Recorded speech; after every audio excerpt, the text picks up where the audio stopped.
Welcome back to Gemstone Podcast. This is Lance, aka LP. I have Chy and Zack with me. Before we get started, make sure you go like and share our podcast. We're on Apple Podcasts, Spotify, Anchor, Pandora Podcasts, and Amazon Podcasts. You can also find us on YouTube. If you want to send us fan mail, you can send us fan mail at our email, which is gemstonepodcast@gmail.com. That is gemstonepodcast@gmail.com. All right, guys, how y'all doing today? I'm doing pretty good, pretty good. Ain't complaining over here. Been hanging in there so far. That's good. It's That's good. all love. Man, that's good. It's been a time.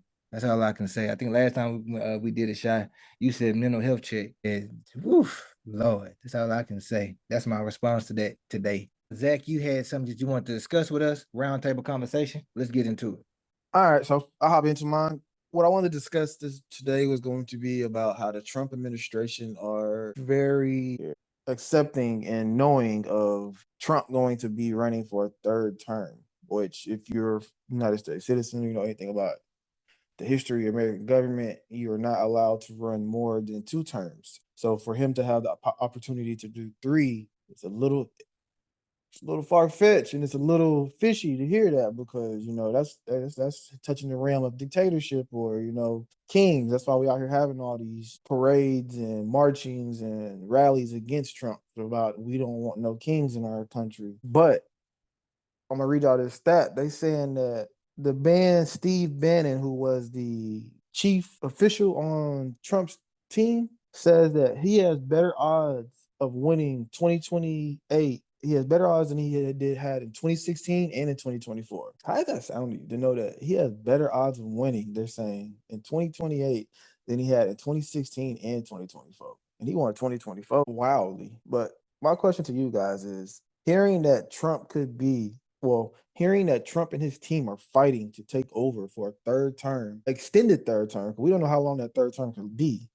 How does that make you feel? That's as lamest terms I can say. It's crazy. He's trying to do a third term where there is no such thing as a third term under the U.S. Constitution. The 22nd Amendment directly says a presidency can go no longer than 2 terms, and that's it. But what they're trying to do is say Trump has never served 2 terms. He's consequently was barriered from his first term, which is not true because he served his first term and Biden took over, and then now he's back in. So I'm trying to understand, why even when you research this topic, Zach, they're trying to say like, oh, well, he never served 2 terms. This is like realistically his first term because of all of the impeachment allegations and all the other rumors and legislation that they were doing behind closed doors to have him removed from his position. But he served his first term already. I don't understand how they are trying to make a case for that. And even why that's even a conversation. But also, like I say, Trump is slick. If you want to learn how to be strategic and slick, just watch old Trump. Old granddaddy Trump cold with it. He been cutting funding, right?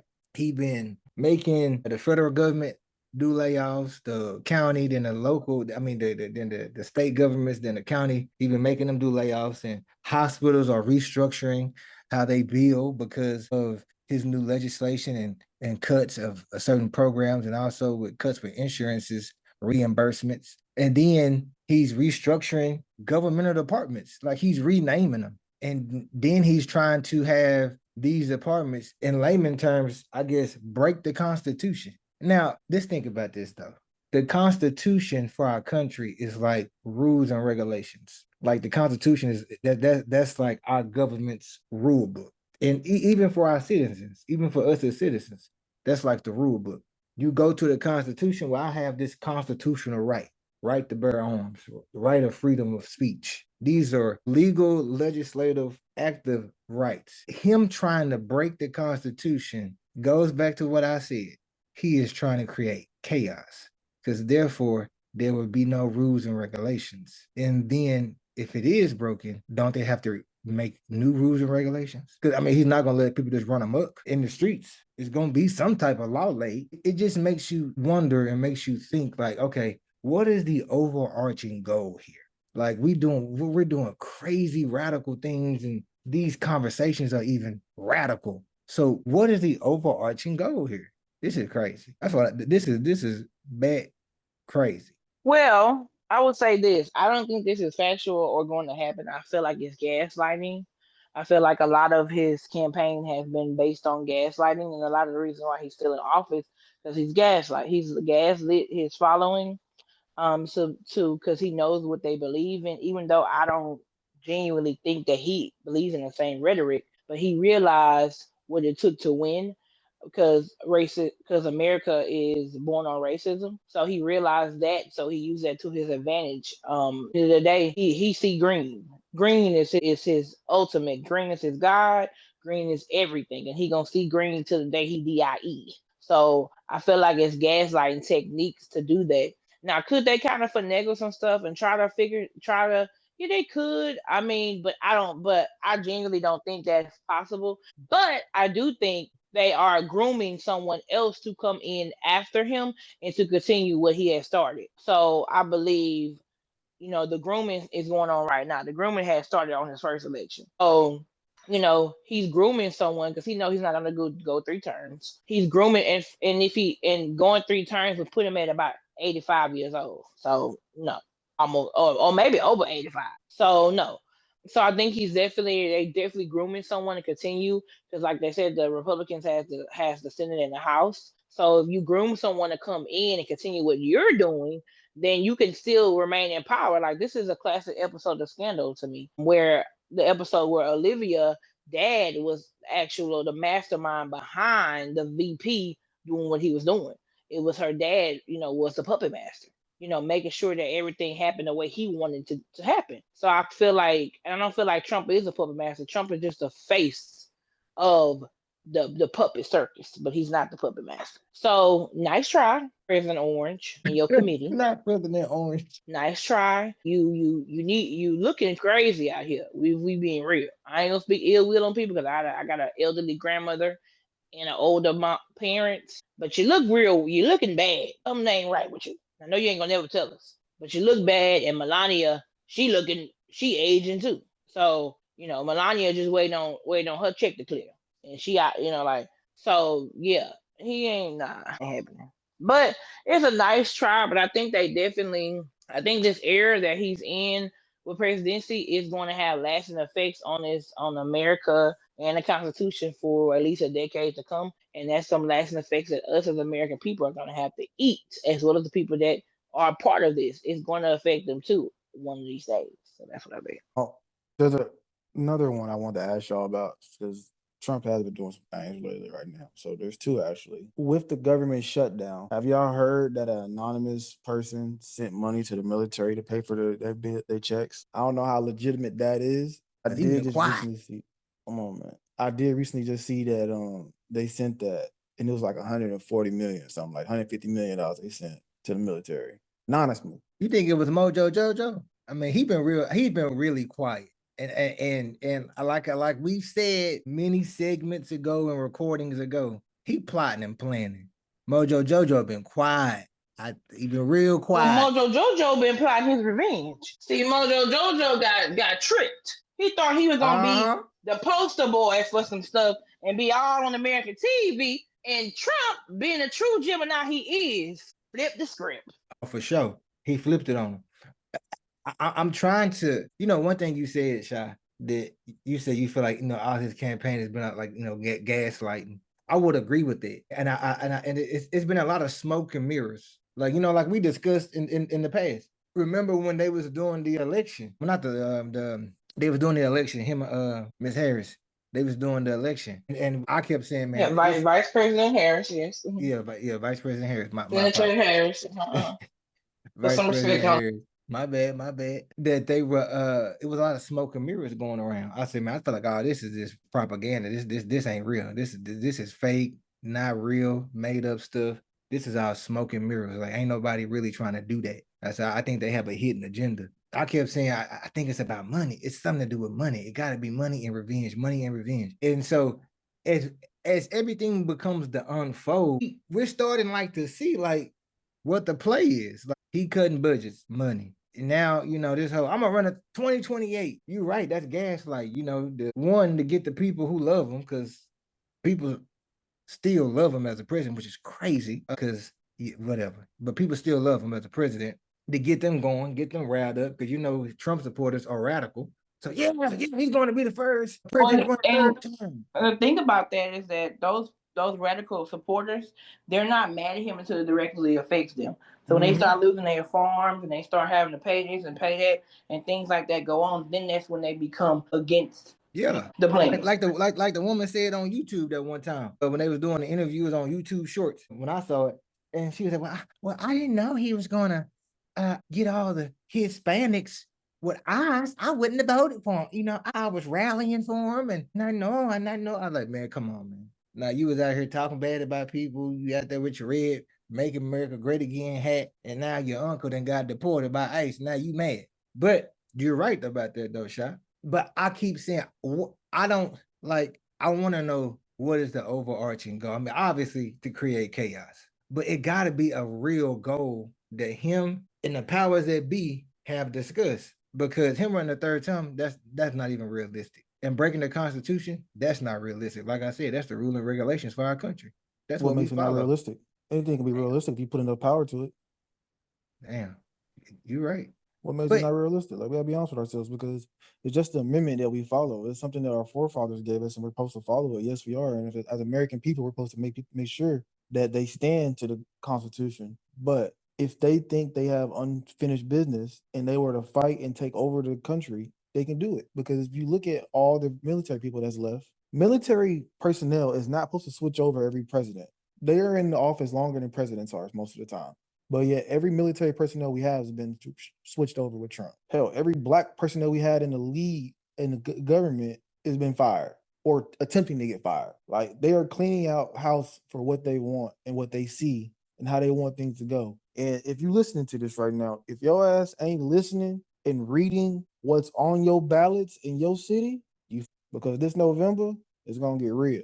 So, and with them cleaning up these seats and everything and taking over these Democratic seats, it's gonna get real. Because some of these red states about to be super bright red. So check this out. I just researched, can revisions be made to the U.S. Constitution? Okay. So I'm looking it up at this article, and this article says, yes, the U.S. Constitution can be revised, but only through the process of a constitutional amendment, addendum, which is deliberately difficult to ensure stability and board consensus. It says, so it breaks down the process.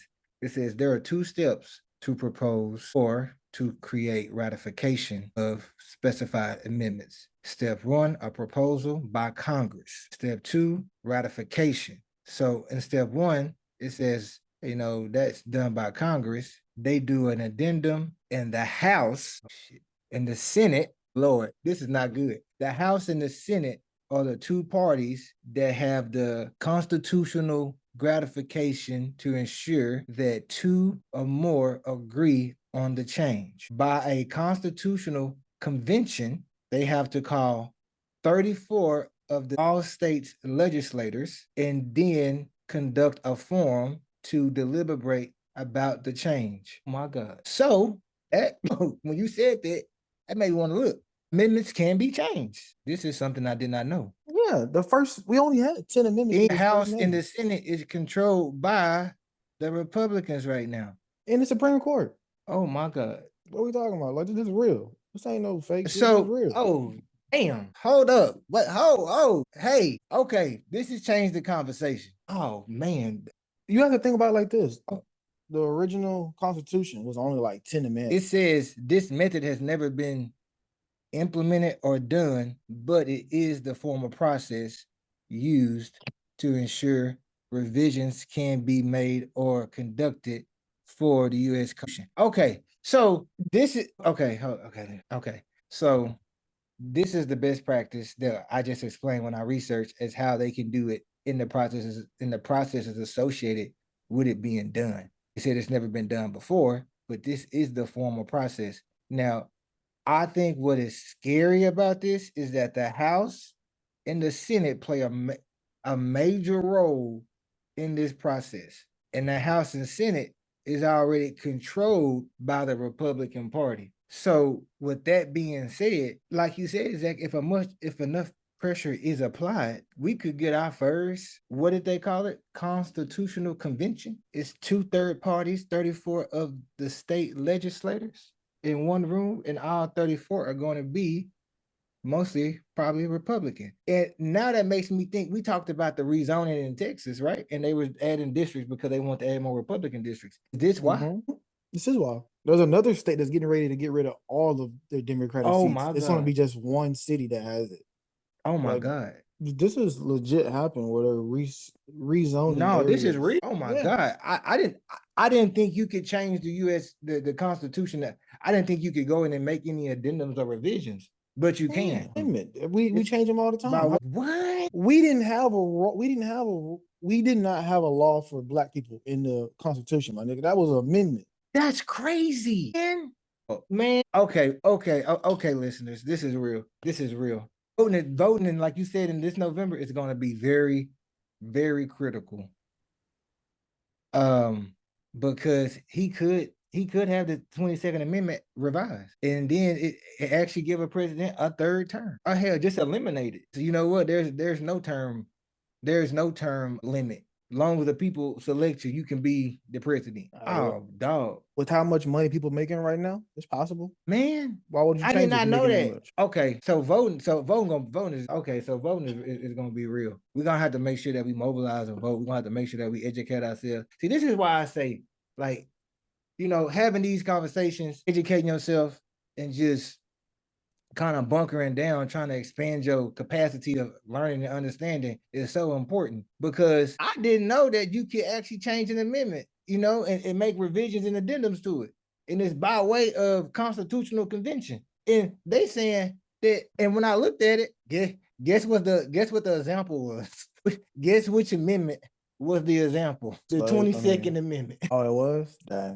Dang. Oh, dog. And it said in 1951, the 22nd Amendment actually did take part in a ratification, where the limit of a person being elected to president was no more than, so for them to actually change it, it says to be ratified, it has to be ratified by that conventional constitutional convention, where Congress steps in the House and the Senate.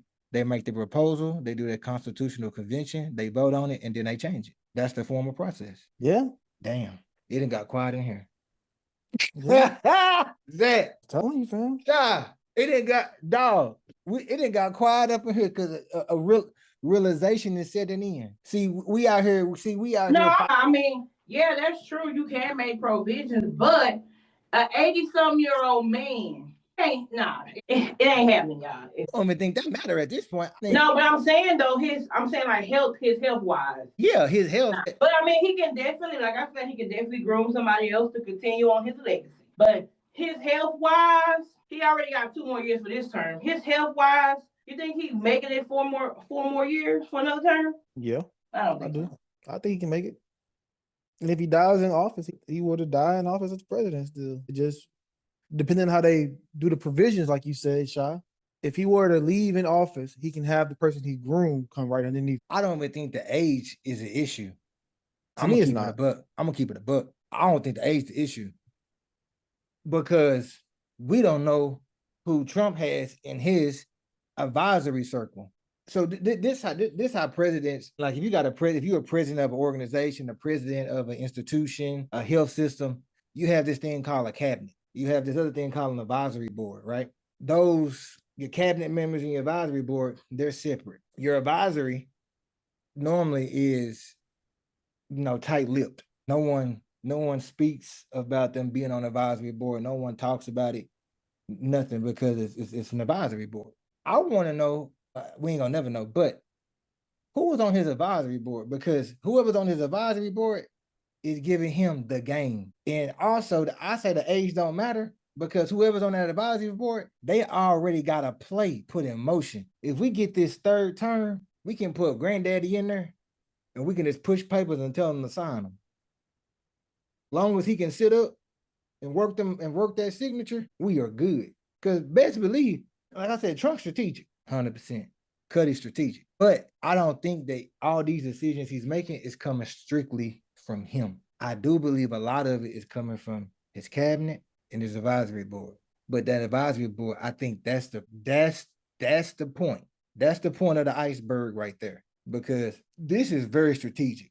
I mean, we have the look at this, look at this like a board game or like Monopoly. Trump has positioned himself and I ain't gonna say Trump, I'm gonna say the Trump administration, his team, have positioned themselves to be in power potentially long term. They are putting all the right pieces to the puzzle in the right places. And now I got to retract my statement, because I was, when we recorded last time talking about the rezone, I was like, man, I think this is for, tax money. They playing with these taxes. Oh, now that I think about it, and I didn't got wind of this, it's because the House and the Senate about to make something shake. When I say they about to shake America like no other, if they go and do a proposal and then they do so the Constitutional Convention, it says it has to be just 38 states, 38 state legislators. That means we have 50 states. I want y'all to know that we have 50 states. It say only 38 to 34 have to approve. That's not even half. Well, it's a little over half. Over half. Yeah, it's a little over half. That's over half. Yeah, it's a little over half. But what the kicker part about it is crazy. There's more red states than there is blue states. So it's enough red states to make that shit pass. It's more red states than blue states? Yeah. But the red states are so small. It's outside of Texas and Arizona. Hey, outside of Texas, the only one they got is Cali. The only big blue state is Cali. Because a lot of them, they got a lot of them states up there in northeast that are swing states. They go between red and blue all the time. They not no solid colors, remember? Yeah, and add this in. Do y'all know the Harris County is equivalent to the size of Rhode Island, the state? Yes, I do. It's insane.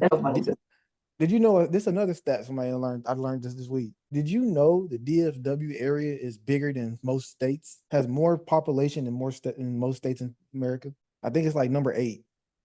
Because the DFW has 8 million people in that bitch. Dang, 8 million? 8 million. Lord Jesus. But Zach, I think this is gonna happen. And I hate to say it. I don't want it to. I don't think so. I think it's gonna be hard, but I put it to you like this, shot. I think I'm just like you. I don't think it can happen. But if they do what they want to do this November, it's a wrap.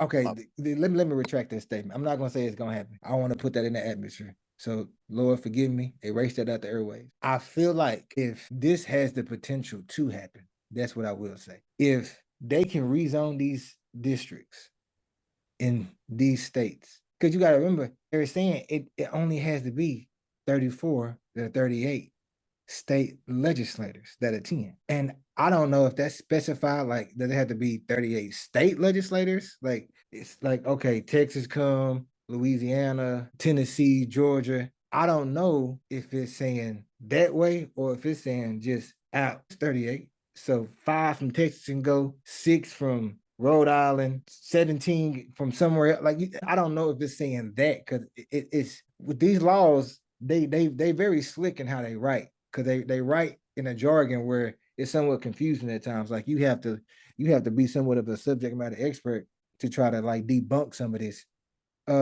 specifically to the law, like have a JD, a judicial doctrine. But I don't know, but I think it has the potential to happen if they get the rezone like they want. Like, just think about the state of Texas. If the state of Texas gets to rezone how they want, Texas will be a Republican state forever. I mean, it's already a Republican state, and it's strong Republican ties, but certain counties, are heavy on the blue. Like, Houston. Houston is considered like, one of those counties that's blue. Dallas was, moving to blue. Fort Worth, that's different. They was trying to be blue, but they still got some red pride up in the D up in Fort Worth that they can't let go. But if they truly do, yeah, damn. Not to get off topic what you're saying though, but Texas is about to be blue. That's why they're changing it. That's why they're doing all these zoning changes, because these big cities like Houston, 4 million, DFW, 8 million. Well, Austin got about what 1.2 million, something like that. San Antonio, that's an unknown number of millions over there. Amen. So it's like these millions of cities, these cities that got millions of people in them, is outweighing the rural county areas, dog. Like I'm really not seeing how all these 150,000, 2,000, 3,000 cities is really adding up to these millions that you're getting over here. But hey, we gonna find out how this stuff works. Because a lot of these farmers and agriculture people is mad right now because you're losing money. And we bailing out our biggest competitor. You bailed out Argentina just recently with what 120 billion or something like that. And now China's buying the beans and soybeans from them instead of the farmers in America because of the tariffs. Better wake up. Texas is definitely gonna be blue one day. We was almost blue at the was it the last election before that?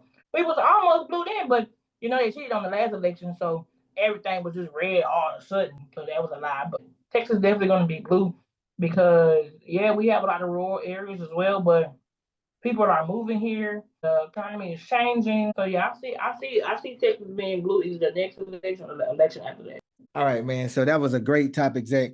Man, make sure that we are. This is what I'm gonna tell our listeners as we close this topic. Stay informed, research. I told you guys before, if you want to stay in tune with what's happening, with the government, there are several journal aspects that you can look things up and just simply provide insight. When you look at our description of this episode, what I'm going to do is I'm going to provide you guys with some links or some titles of some journal sources that can keep you guys informed about what's going on what's going on concerning the political climate in this country. We appreciate you guys. As always, Gemstones, we want to keep dropping gems and informing you guys. We appreciate you guys. Make sure you like, share, and subscribe to our podcast. Once again, you can follow us on Apple Podcasts, Spotify, Anchor, Amazon Podcasts, Pandora, and now YouTube.